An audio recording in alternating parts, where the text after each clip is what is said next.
इमाम हुसैन और इमाम हसन अपने बचपन के आलम में थे। दोनों ने तख्ती पर कुछ लिखा और हजरत अली के पास आए।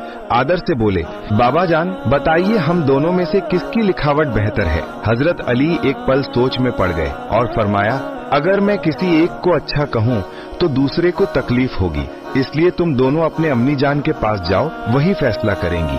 दोनों हजरत फातिमा के पास पहुँचे और वही सवाल दोहराया। हजरत फातिमा भी दोनों के दिलों को दुखाना नहीं चाहती थीं। उन्होंने मुस्कुराते हुए कहा, तुम दोनों अपने नाना जान के पास जाओ, वही तुम्हें बताएंगे। जब दोनों प्यारे नबी के पास पहुंचे और अपना सवाल रखा तो हजूर ने फरमाया, इसका फैसला जिब्राईल अलैहिस्सलाम करेंगे। हजरत जिब्राईल अलैहिस्सलाम आए, देखा और बोले, मैं इसका फैसला नहीं कर सकता, ये तो सिर्फ अल्लाह ही कर सकता है। फिर अल्लाह के हुक्म से हजरत जिब्राईल एक सेब लेकर आए और कहा, मैं ये सेब उछाल दूंगा और जिसके पास ये गिरेगा वही बेहतर लिखावट वाला होगा। जब सेब उछाला गया तो वो अल्लाह के करम से 2 बराबर हिस्सों में बंटकर दोनों शहजादों के सामने गिरा। सुभान अल्लाह।